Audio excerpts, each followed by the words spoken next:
Well, we continue this morning to be joined by independent researcher and analyst Mariam Jooma, and we are talking about Africa, about Zionism, and making inroads into the African continent. Now, of late, we've seen a group as well, African journalists, against the genocide and starting to recognize not only Israel and the genocide, but also at the same time looking at the inroads that Israel has been making. And we know it's been taking place for a number of years. Recently, we've seen with much fanfare the reopening of the Israeli embassy in Zambia. We know that there are a number of African countries, including countries in the SADC region, that do not allow or that have banned pro-Palestinian protests as well. So it's certain that Israel is obviously has making inroads, but also has a huge influence on the African continent and wants to grow or continue growing its footprint into the African continent. So let's go across now to be joined by Mariam Juma Çarikçi. Mariam, assalamu alaikum wa rahmatullahi wa barakatuh. Juma Mubarak to you and welcome. Walaikum salam, Uncle Inayat. Juma Mubarak to you, and thank you for having me. Yes, Mariam, despite large parts of the African continent on their position as far as Israel is concerned, as far as Palestine is concerned, journalists against the genocide, and we see many from right across the continent starting to speak out, against this genocide. But despite all of that, the Israeli footprint is pretty strong on the African continent. Well, Uncle Inayat, it's interesting to read these reports of, diplomacy being done on kind of a bilateral basis. So you've had the Israeli Minister of Digital Diplomacy, David Sarang, who visited South Africa very recently, and he went to Soweto and to the Eastern Cape. And so, what this basically shows us is that Israel is firstly extremely desperate because it realizes that it is being isolated, and it's not using, the traditional foreign policy institutions to actually solidify its relations with nations. So, yes, it's increasing its footprint in Africa, but we have to ask how. Is it through state to state relations, or is it what we call foreign policy by detour, which is using communities like those of the Eastern Cape and Soweto to basically create photo opportunities, launder its image, and basically say that it might be standing against judges in the ICJ, but on the streets of South Africa, it has the support of people. And we know that that's completely, it's a complete misrepresentation of what is actually happening. Well, clearly this is a complete about turn in terms of, like you mentioned, is possibly diplomacy of a different kind that Israel is actually using, and in terms of targeting individuals, targeting communities, and even within the political establishments of many of these African countries, they have identified. So this seems to be a major shift. We know they've been doing it for a long time. We've seen a number of political parties represented in South Africa as well, making visits to Israel. And the key question here is, where is this going to go to? What is it going to lead to? And what is the end game as far as Israel is concerned in, adopting this strategy or this type of diplomacy? So, going back to the early years of the liberation of African states, we saw actually that there was a lot of contact between Israel and post-independent, post-colonial African states. In fact, Golda Meir at that time tried very hard. She had actually, said publicly that their aim was to get African votes at the UN and to create African allies for their project. And that project is, of course, Zionism. So that was in the early years. What changed it was the 1973 Arab-Israeli War. And after that, out of solidarity with the Palestinians and also the oil embargo that was imposed by Arab states. You saw, cutting of relations with Israel by African states. And that continued for a very long time until, I would say, until the early 2000s, and now increasingly becoming less coherent as an African policy, which is something that Israel is definitely trying to harness on. And it's that idea of fracturing African unity so that it can create greater a greater force at the UN, but more importantly, to counter what is very clearly the media narrative that is changing, but that people are actually understanding that Palestine is not it's not a foreign issue; it's a domestic issue, because the question of expansion and of Zionism and the extent to which the economy is so interlinked into Zionism and the African economy, people are understanding that it's not a far off war. This is something that could happen to us. If we look at the South African scenario, if we look at what's happening in Cape Town, just the idea that we have South Africans, or at least people who hold the South African passport, who have been, implicated in the Gaza genocide, who come back very, easily and comfortably, living their lives at the coast in Cape Town. I mean, those issues have to be at the forefront of our civil society organizations and our push on the government to say, yes, the ICJ. The taking Israel to the ICJ was an excellent step, but how are we implementing those things at home? And I think this is where Israel knows that if it bypasses national structures and goes in from societal level, it can actually infiltrate. I just want to mention something, Uncle Inait. You see, what's also very important is for us to understand what are the legal parameters of their engagement with traditional authorities. And South Africa has what's called the Traditional Leaders and Khoisan, the Mm. Khoisan Law uh, Act. It's the Traditional and Khoisan Leadership Act. And basically, that act was suspended. It was actually declared unconstitutional in 2023. But because there was a lack of public participation, that is why it was declared unconstitutional.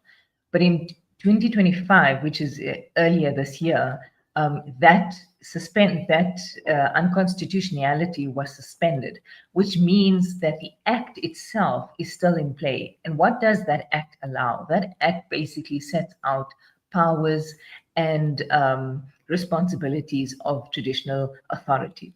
And this is where the Israelis are really honing in, because they understand that the legal vacuum is there for them to engage with traditional authorities outside of municipal, outside of regional, and outside of national structures. So, what we as South Africans have to do is to insist that the Constitution is the foreign policy machinery, and that DIRCO is the ultimate authority that coordinates foreign engagements. So we need to be firm in the sense of civil society needs to understand the levels of power and to what extent traditional authority can actually be instrumentalized by the Israelis. And I think it's something that hasn't been discussed, to be honest, in the public sphere. We kind of assume that traditional authorities are just kind of local to do with tribal issues and perhaps land and things like that. But if we understand that it's been manipulated to actually hollow out or to resist what the national government is doing, then we understand the enormity of this threat.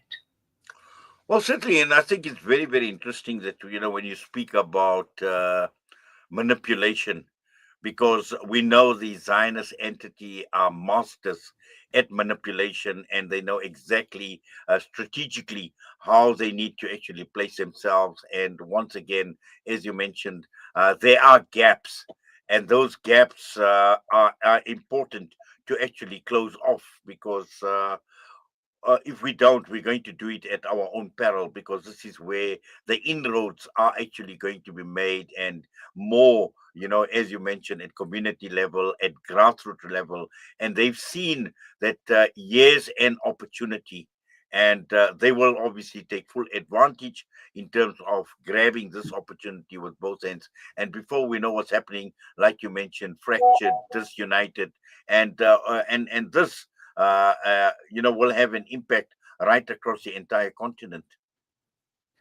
No, absolutely. And I think, as you mentioned at the outset here, Uncle Inayat, that the narrative is, always being manipulated by Haspara.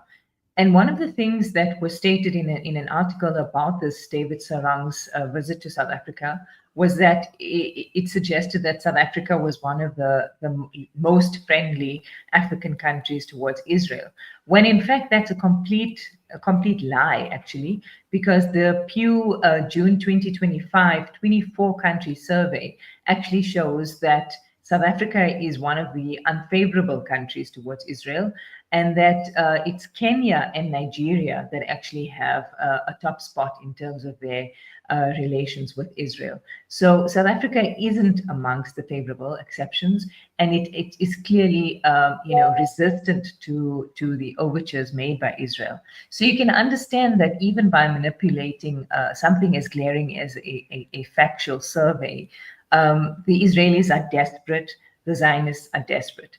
And we have to, as I said before, we have to make sure that DIRCO is the central institution through which foreign policy goes through. So who did David Sarang meet? What was on the agenda? Who paid for those engagements? And joined to that is the question of what role does the local actors like South African Jewish Board of Deputies play, and media like the Jewish Report. How are they implicated, and how are they connected to, propagandizing or advertising the visit? Because it made me literally sick to my stomach to see that they visited Hector Peterson's sister, and the Soweto memorials to the June 16 revolution. To me, it was a complete manipulation of what should be, almost a central part of being South African, is that understanding of our stand for justice. And by using, by manipulating that connection, and by using traditional authority, essentially the Zionists are upending our own history. And we have to ask, what will future generations know and understand of who we are if we are so easily bought out by competing narratives? Yes, Mariam. In fact, I can understand from what you're saying the gravity of the situation, and it's all about action, and action is needed with a sense of urgency on this matter. And through people like yourselves, through the type of research that you've done, and I'm sure many others would have done this research as well, is to reach out to DIRCO, to reach Yes. out to DIRCO to highlight, to have our own lobby groups, like we have, organizations like IPAC in the United States of America, influencing U.S. foreign policy as well. And I think, like you mentioned, is constitutionally, in terms of foreign policy, all of these need to be brought out into the open. It needs to be brought to the fore. It needs to be brought to the attention of DIRCO as well. And I think this is what is needed now, that these risks and these dangers are recognized. 100%. And, I think to leave it on a positive note, I've been encouraged to see how many young South Africans are coming out to the protests. And, traditionally we used to have predominantly a Muslim representation, because unfortunately the issue of the occupation was understood as a religious one. However, young South Africans who are researching for themselves, who are engaging with content themselves, are understanding that this is completely an issue of social injustice. And by engaging the younger South African population, I think we really have strength. We have the ability to move forward, and if we work with DIRCO and the state as a whole, I think we are likely to put more meaning into our ICJ case. There has been a lot of critique recently about South Africa's role in exporting coal. So, talking left, walking right, but we need to be able to harness what public sentiment is, and basically to exclude the idea that Zionism has any foothold in our country. To make it clear that we do not allow fascism, racism, or Zionists on our soil. Well, Mariam, we're going to have to leave it at that. As always, Jazakallah for your time. We do appreciate it, but I'm sure it's a discussion that's not going to end. There's still a lot more, I think, that we need to actually talk about. But for now, we thank you. We do appreciate you taking time out. Have yourself a wonderful Jummah as well. Assalamu alaikum wa rahmatullahi wa barakatuh. Walaikum salam. Thank you for having me. Mariam Jooma Çarikçi joining us this morning and unpacking Zionism and its reach across the African continent, something that we need to be aware of. We're going to go for a break. We come back. We'll be joined by Maulana Hashim Kasim from the Siddiqui Islamic Center Trust this morning for the weekly Jummah Inspiration.